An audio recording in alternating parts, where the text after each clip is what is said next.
The reality is, for founders anyway, yes, you get a buzz when you see something, you have your first glass of your chocolate oat milk and you go, yeah, that's awesome, we've done that. Or you see this property and it has improved, the place is better than it was. And that lasts about 3 seconds and then you move on to trying to get something else done. It's not something that you actually dwell on. I like to think at some point in time I'll be old and sitting around and reminiscing of all these things that I've achieved, but I don't know if I ever will, to be perfectly honest with you.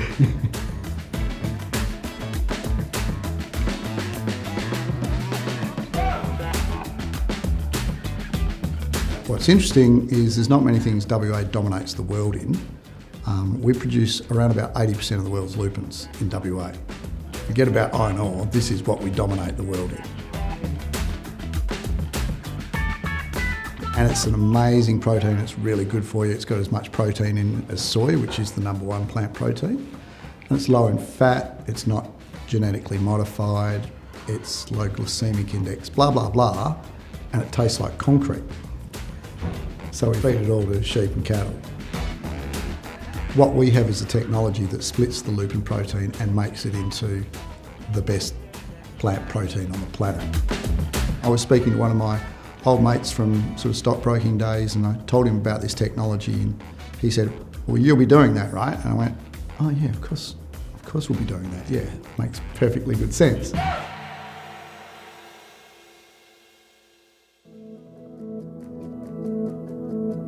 Our foundation story is a bit different to most. This company really started with flight MH17, which was shot down over the Ukraine, which had my 3 children and my father-in-law on it. So when you lose your 3 children, your world ends, we call it when the world ended. And in simple terms, you just want to die.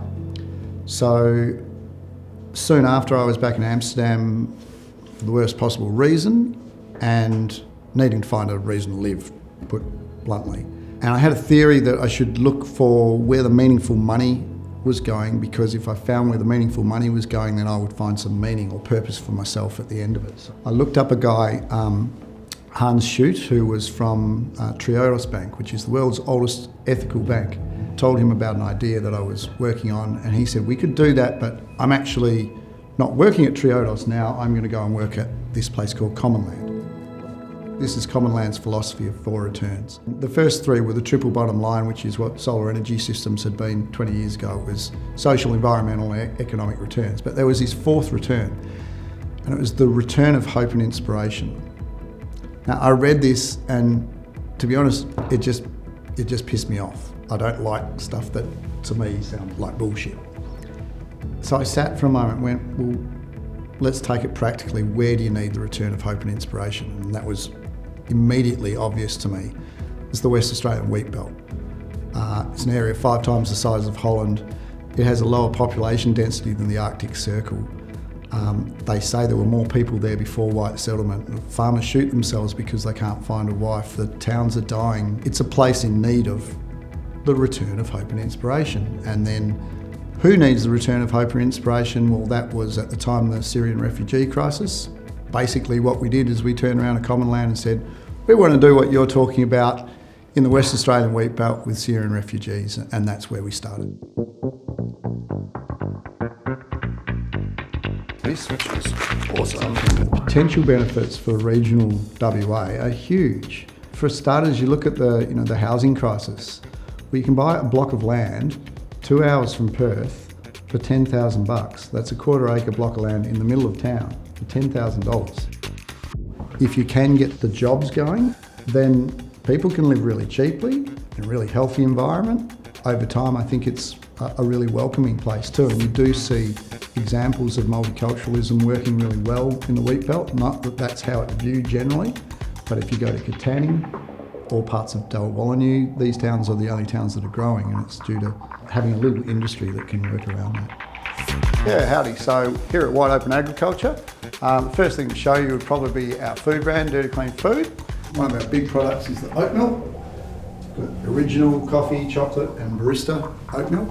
This is all home delivered and tastes awesome. Not many people know WA, or southwest WA, is a biodiversity hotspot, which means it's in the top 1% of the planet for biodiversity. But we've killed off more mammal species here than anywhere else on the planet. We've killed off 7 times the plant species of Europe and America, and we're 3 times worse than the Africans. You don't see that on many tourist brochures. But the potential to regenerate that is huge.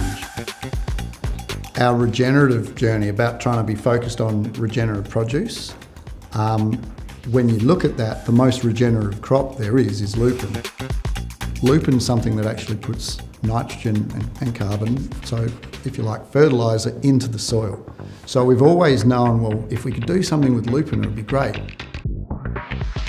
My co-founder Ben was the one who sort of identified, there was this technology there. Benny's one of my favourite humans on the planet. Benny's background, aside from having a PhD in toilets, is as a stand-up comedian. He's one of the most genuine human beings that I've ever met. He has very little interest in money, to the point that we had this crisis where we had to sell these options, and it was worth a lot of money to both of us. And it was a couple of days to go, and I said, Benny, if we don't get this done, we won't get any money out of it. And he said, no, I'll just let them expire then. I went, but you're going to flush all this money down the toilet? And it's like, it really doesn't worry me, and it didn't worry him at all. Generally, the funny stuff tends to be when you're walking into a room with someone that you feel that you should just not be in that room because they are smarter than you, richer than you, more powerful than you, and better than you across the board. Meeting the person who's now our biggest shareholder, Fania Pon. First time I met Fania, she was on a Zoom call saying, sorry, I'm blowing my nose with toilet paper because it just won't stop running and I'm out of tissue, so I'm using toilet paper. Fania is so easygoing and relaxed, and so when I met her dad, I thought, well, he's going to be the same sort of guy, and so I better get myself a joke ready. And so he sat down. He's a very serious 70-something-year-old Dutchman, Vinan. If you ever see this, Vinan, I love you. You're a great guy. He sits down, I sit down, and I sort of got a joke to sort of loosen myself up a bit. And so my thing was to say, so you're a billionaire and that, but as I said billionaire, the waitress walked up. So I went, so you're a billionaire, Dad.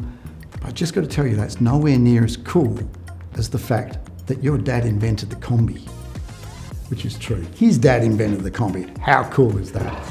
Amazing.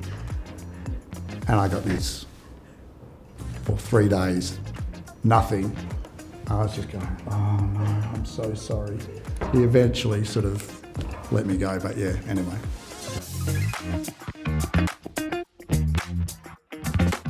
My hero and mentor was my father-in-law, and he made sure he never gave advice. So I don't give advice, I give suggestions. My suggestions would be, firstly, make sure you've got a thick skin, and make sure that you're really empathetic. I guess, really, it's not something that is worth conveying because you're a certain type of person to do it. You'll look at your friends on $250,000 a year working in an oil and gas company, going to work 9 to 5 and bring home a paycheck and having a stress-free lifestyle. And I sometimes look at them jealously, but I also know I'm not capable of doing that. I wouldn't be able to sleep at night, so really it's about achieving your purpose in life. And so it's not really advice on that, it's more that you're just going to be doing what you should be doing, so do it.